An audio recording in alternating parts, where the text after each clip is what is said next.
Didu, kata Fadlizon, minta maaf berarti mengakui kesalahannya, penjarakan, ditulis oleh Mora Sifudan dari sibar.com. Sebelum kita lanjut, jangan lupa subscribe dan nyalakan loncengnya agar Anda menjadi yang pertama mendapatkan informasi dari jurnal terupdate. Said Didu kembali menjadi berulah, kali ini sangat kelewatan. Dia menuduh Presiden memilih Menak untuk menggebuk Islam. Dia melancarkan tuduhan itu melalui akun Twitter yang tidak lama kemudian dihapus. Cuitannya sudah disukai 800-an orang, dibagikan 200-an orang. Terima kasih atas penjelasan Mas Kodari. Akhirnya kami tahu bahwa Bapak Presiden inginkan Menak untuk menggebuk Islam. Sekali lagi terima kasih, Didu. Cuitan ini mengandung beberapa fitnah sekaligus. Pertama, menuduh Presiden ingin menggebuk Islam. Kedua, menuduh Menak baru, Gus Yakut, tukang gebuk Islam. Ketiga, menuduh Ansor yang diketuai Menak baru sebagai ormas tukang gebuk. Keempat, kalau mau dilanjutkan, menuduh NU dan negara ingin menggebuk Islam. Tidak terima atas tuduhan keji tersebut, Said Didu dilaporkan ke polisi oleh Ketua Pimpinan Anak Cabang Ansor Jaga Karsawawan atas nama pribadi dengan alasan itu isi Twitternya itu sudah di screenshot mengenai bahwa Bapak Presiden inginkan Menak untuk menggebuk Islam. Ini kita bisa lihat ada ujaran kebencian juga terkait SARA. Yang kedua tentang 207 KUHP penghinaan terhadap penguasa. Merasa cuitannya direspon dengan pelaporan ke pihak berwajib dengan tuduhan ujaran kebencian terkait SARA. Didu pun meminta maaf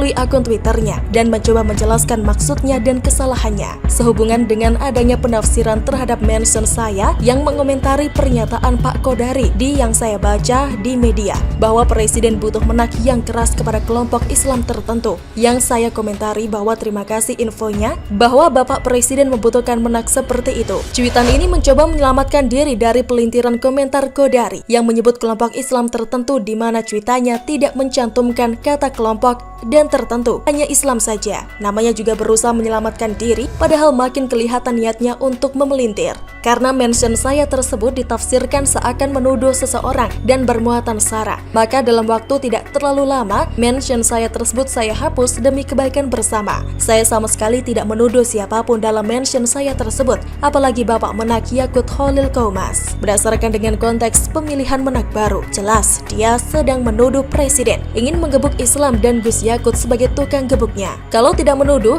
lalu mau apa? Kalau cepat sadar akan kesalahan, kenapa sampai 200-an dibagikan? Kenapa pula minta maaf setelah dilaporkan bukan setelah hapus cuitan? Atas kesalahan tersebut, jika ada pihak merasa tersinggung dengan mention saya tersebut yang saya sudah hapus beberapa waktu setelah saya tulis, saya mohon maaf. Terima kasih. Kata Fadlizon menanggapi kasus Ahok dulu, meminta maaf berarti mengakui kesalahan. Dulu meminta maaf berarti mengakui telah menuduh tanpa bukti atau ujaran kebencian terkait SARA. Ya sudah, maaf diterima. Proses hukum tetap berlanjut. Ini mengikuti logika hukum Fadlizon loh. Masa sih hanya berlaku untuk Ahok? Oh, ini bukan dendam loh. Tapi lagi-lagi kata Fadlizon, apa yang harus dilakukan untuk menyelesaikan persoalan? Karena semua orang bersamaan kedudukannya di dalam hukum dan pemerintahan menurut konstitusi bangsa ini. Paham ya? Saya menyadari bahwa sepertinya ada kesalahan pengertian kata menggebuk dalam mention saya tersebut, walau saya sudah berikan tanda kutip. Maksudnya adalah meluruskan secara hukum, dan karena kesalahan tersebut maka beberapa waktu kemudian tweet saya tersebut saya hapus. Sekali lagi saya mohon maaf. Lagi-lagi Didu justru memperparah, mungkin dia sedang gemetar ketika mengetik. Tidak ada hubungan antara menggebuk dengan meluruskan secara hukum, apalagi dikaitkan dengan Islam. Mau diartikan seperti apapun, menggebuk itu berarti menghantam dengan keras, atau katakanlah maksudnya menyelesaikan persoalan dengan ketegasan paling tegas. Masalahnya, apa yang mau diselesaikan dengan Islam? Islam sebagai agama itu tidak ada persoalan dengan negara. Kecuali Anda teroris dan HTI, maka negara itu togut menurut Islamnya HTI dan teroris. Kalau mau meluruskan, ya luruskan dengan benar. Kalau mau minta maaf, akui dengan tulus. Jangan kemudian malah memberikan klarifikasi yang merubah runyamnya persoalan. Tetapi apapun alasannya, Didu sudah dilaporkan. Mau tidak mau proses hukum tetap berlanjut. Kecuali Anda bersujud minta ampun di hadapan pelapor dan seluruh umat NU serta warga negara Indonesia secara satu persatu. Ya silahkan. Itupun kalau sujud cium telapak kaki diterima loh. Walaupun dilaksanakan, belum tentu selesai 5 tahun. Ya sudah, pilih penjara saja. Salam dari rakyat jelata. Presiden Jokowi persiapkan agar Indonesia cukup makan, ditulis oleh Eko Wibowo dari Siwer.com. Sebelum kita lanjut, jangan lupa subscribe dan nyalakan loncengnya agar Anda menjadi yang pertama mendapatkan informasi dari jurnal terupdate. Banyak yang seperti biasanya menyalahkan Presiden Jokowi begitu saja saat begitu banyak bahan pangan impor yang masuk ke Indonesia. Padahal sama seperti persoalan bangsa lainnya, pemerintahan Presiden Jokowi hanya menerima ampas dari berbagai kebijakan pemerintah sebelumnya yang terkadang abai terhadap sektor ini, sektor pangan. Bukan hanya sekedar ingin menyalahkan masa lalu, beberapa kebijakan pemerintah sebelumnya diketahui memang berusaha menyentuh sektor pangan ini, tapi yaitu pendekatannya terlalu bersifat proyek semata dan nyata tidak berkesinambungan. Pada masa Orde Baru memang pernah swasembada beras, ingat bukan swasembada pangan, tapi saat itu produktivitas lahan dipaksa dengan cara penggunaan pupuk kimia dan insektisida yang pada akhirnya merusak kualitas lahan itu sendiri. Kemudian pemerintahan waktu itu juga pernah mengadakan program mengubah 1 juta lahan gambut menjadi sawah yang pada kenyataannya seperti biasa, hanya proyek saja dan akhirnya mangkrak.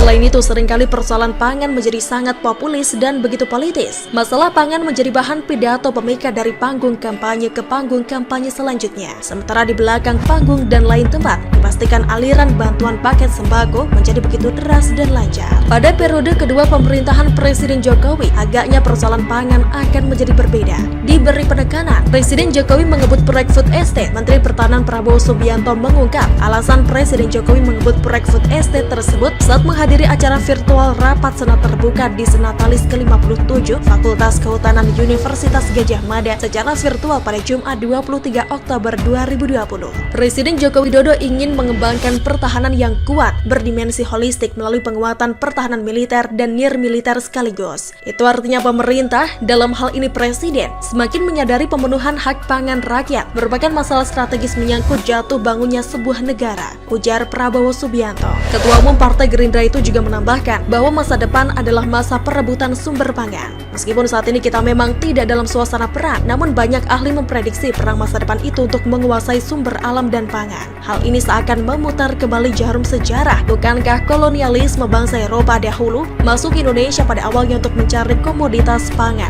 yakni rempah-rempah, kata Prabowo. Lebih lanjut, Prabowo meminta dukungan dari berbagai pihak untuk mewujudkan kedaulatan pangan. Kedaulatan pangan nasional harus didukung juga oleh sumber daya lahan yang cukup, sumber daya manusia yang tangguh, serta dukungan ilmu pengetahuan dan teknologi, ucap Prabowo. Persoalan pangan adalah persoalan sehari-hari, persoalan hajat pokok rakyat, tapi ternyata sering tidak terlihat, terutama bagi mereka politisi kardus tanpa idealisme yang jelas. Jelas persoalan ini begitu tampak di depan mata. Namun begitu, bagi mereka yang katanya peduli, yang katanya ingin menyelamatkan Indonesia, isu pangan ini malah lepas dari pandangan dan pemikiran mereka. Mereka sibuk mengkorek-korek mengais bangkai komunisme di Indonesia yang katanya sedang mengancam. Mereka sibuk menunggangi penolakan Omnibus Law yang dibentuk pemerintah agar jalan pangan bagi rakyat Indonesia menjadi terbuka dan lebih banyak. Pandemi COVID-19 menambah susah Indonesia untuk mencukupi kebutuhan pangan rakyatnya. Masalah yang sama yang sedang dan akan dihadapi dunia selanjutnya. Dari situ seharusnya dapat dipahami ketika Presiden Jokowi tidak mengubah jadwal kerjanya untuk meninjau food estate di Kalimantan Tengah saat terjadi unjuk rasa buruh menolak Undang-Undang Cipta Kerja 8 Oktober 2020